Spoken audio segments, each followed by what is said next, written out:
Moufdi Bachari, vous êtes le directeur des éditions Bachari, donc des éditions éponymes. Et nous aurons vous interviewer au sujet d'un livre, Prière à la Lune, de Fatima Alioudi. Nous aurions voulu savoir dans quelles circonstances vous avez été amené à travailler sur ce livre. Ah, vous me posez la question sur un de mes livres préférés. En fin de compte, ce livre a été écrit par une dame au nom de Fatima Alioudi. C'est une histoire un peu particulière puisque cette dame n'a été à l'école que 3 ans. Après l'arrêt de l'école, elle a travaillé un petit peu au Maroc. Après ça, elle est partie en France et durant une vingtaine d'années, elle a travaillé comme femme de ménage dans des conditions, vous imaginez, très difficiles.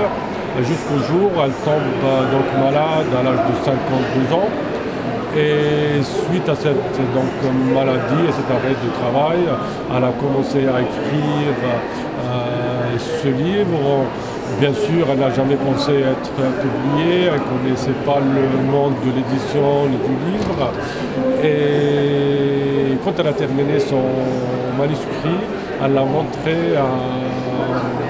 à la doctoresse qui s'occupait d'elle, Madame Marie Peset, travaillant à Nanterre, et elle lui a dit voilà, j'ai écrit un livre en arabe, un peu du dialecte marocain.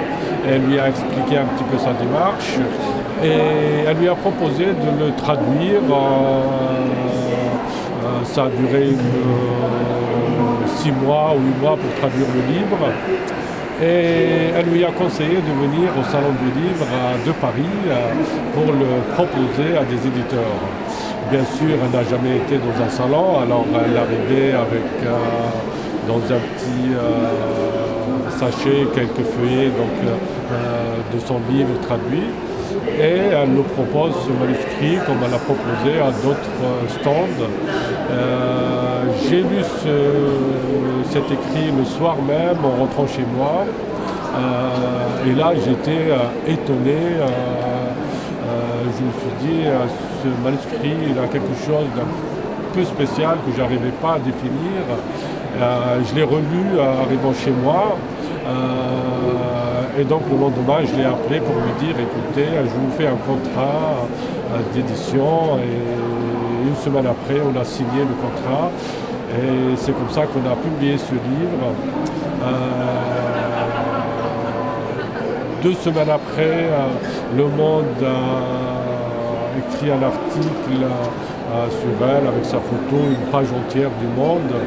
Et voilà donc tous les médias, bien sûr français, qui nous ont contactés suite à cet article.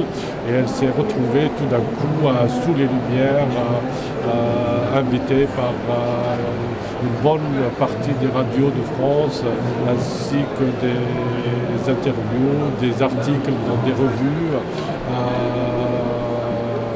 Et c'est comme ça que ce livre donc, est rentré dans les meilleures ventes dans le classement de Livre Hebdo pour le mois de septembre, si je ne me trompe pas, 87. Voilà, si vous avez d'autres questions. 1987. Oui. 1987. Ouais. J'ai oublié exactement 87 ou 88. Et donc, il y a un film qui est prévu sur ce livre aujourd'hui. Oui, bon, on a vendu les droits de traduction déjà avant le film. Le livre a été publié en Norvège. Donc, les droits ont été achetés pour l'Italie. Et on a vendu les droits pour une adaptation au cinéma avec Pyramide de Production. Et j'espère que au mois de juillet 2011, le film sortira donc sur les écrans français. Je vous le souhaite. Et alors une dernière question, est-ce que d'autres livres sont prévus avec elle? Oui, bien sûr, on vient de publier il y a un mois donc, son 2e livre, son 2e récit qui s'appelle « Enfin, je peux marcher seul » et j'espère qu'il aura autant de succès que le premier. Je l'espère aussi, je vous le souhaite et je vous remercie, M. Bachari. C'est moi qui vous remercie.